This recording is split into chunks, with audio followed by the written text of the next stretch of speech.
दृष्टि तो से आप क्या- औरंगजेब को क्रूर शासक नहीं मानते हैं? नहीं, मैं नहीं मानता, औरंगजेब क्रूर शासक नहीं बिल्कुल है। नहीं, मैं बिल्कुल क्रूर शासन नहीं मानता। और औरंगजेब को अपना नायक मान रहा हो, क्या उसको भारत के अंदर रहने का अधिकार होना चाहिए? क्या उस कमबख्त को निकालो पार्टी से और उसको एक बार यूपी भेज दीजिए, बाकी उपचार हम अपने आप करवा लेंगे। जो व्यक्ति छत्रपति शिवाजी महाराज की परंपरा पर गौरव की अनुभूति करने की बजाय लज्जा महसूस कर रहा हो। समाजवादी पार्टी के नेता महाराष्ट्र से विधायक अबू आजमी औरंगजेब पर बयान देकर बुरी तरह फंस गए हैं। उनके बयान की निंदा हर तरफ की जा रही है और उनके बयान पर सियासी बवाल जारी है। तो सुनिए अबू आजमी ने क्या कहा। औरंगजेब रहमतुल्लाह अलैह ने बहुत सारी मंदिरें बनवाई हैं और आप बनारस में जाकर देखेंगे एक बच्ची, पंडित की बच्ची को जब उनका ही एक सिपाही सालार उसके साथ शादी करना चाहता था, उन्होंने उस सिपाही सालार को 2 हाथियों के बीच पैर बांध कर वो मार दिया और उन पंडितों ने उनके लिए एक मस्जिद बना के दिया वहाँ पर। क्या बात करते हैं, ये गलत हिस्ट्री। तो आप औरंगजेब को क्रूर शासक नहीं मानते हैं? नहीं, मैं नहीं मानता, औरंगजेब क्रूर शासक नहीं बिल्कुल है। नहीं, मैं बिल्कुल क्रूर शासन नहीं मानता। अबू आजमी के बयान पर मुख्यमंत्री योगी आदित्यनाथ ने समाजवादी पार्टी पर जमकर हमला बोला है। उस कमबख्त को निकालो पार्टी से और उसको एक बार यूपी भेज दीजिए, बाकी उपचार हम अपने आप करवा लेंगे। जो व्यक्ति छत्रपति शिवाजी महाराज की परंपरा पर गौरव की अनुभूति करने की बजाय लज्जा महसूस कर रहा हो और औरंगजेब को अपना नायक मान रहा हो, क्या उसको भारत के अंदर रहने का अधिकार होना चाहिए? क्या और समाजवादी पार्टी को इसका जवाब देना चाहिए। एक तरफ आप कुंभ को कोसते रहे और दूसरी तरफ औरंगजेब जैसे दुष्ट और क्रूर धर्मान मंदिरों को तोड़ने वाले व्यक्ति को, भारत की आस्था को निर्ममता के साथ रौंदने का कार्य करने वाले व्यक्ति को महिमामंडन करते हो। आखिर कौन सी नस ऐसी आपकी दबी हुई है कि आप लोग अपने उस व्यक्ति पर, उस विधायक पर नियंत्रण नहीं कर पा रहे हैं? और इसीलिए मैं कहना चाहता हूं कि खंडन क्यों नहीं समाजवादी पार्टी है? समाजवादी पार्टी खंडन करे इसका। समाजवादी पार्टी को इसका खंडन करना चाहिए।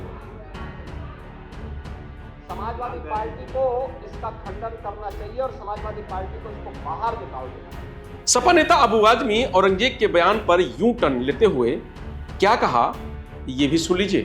असेंबली से खबर मिली कि मुझे इस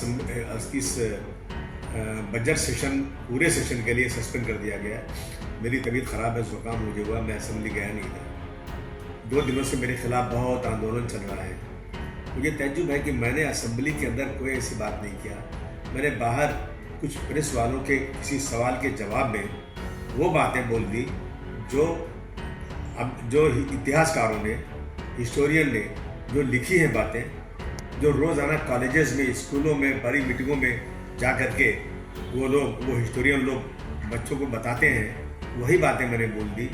तो इसके ऊपर इतना बड़ा गुनाह कि मुझे सस्पेंड किया गया। और मैंने असेंबली के सेशन चले, बजट सेशन है, कारपोरेशन इलेक्शन नहीं हुआ है, लोगों काम रुके हुए हैं, तो मैंने यहाँ तक भी कह दिया कि भाई मैंने जो कहा बोला है, मैं अपनी बातों को वापस लेता हूँ। इसलिए मैंने कोई गलत चीज़ बोला नहीं था, लेकिन फिर भी वापस लिया मैंने कि सेशन चलता रहे, इससे प्रॉब्लम नहीं हो।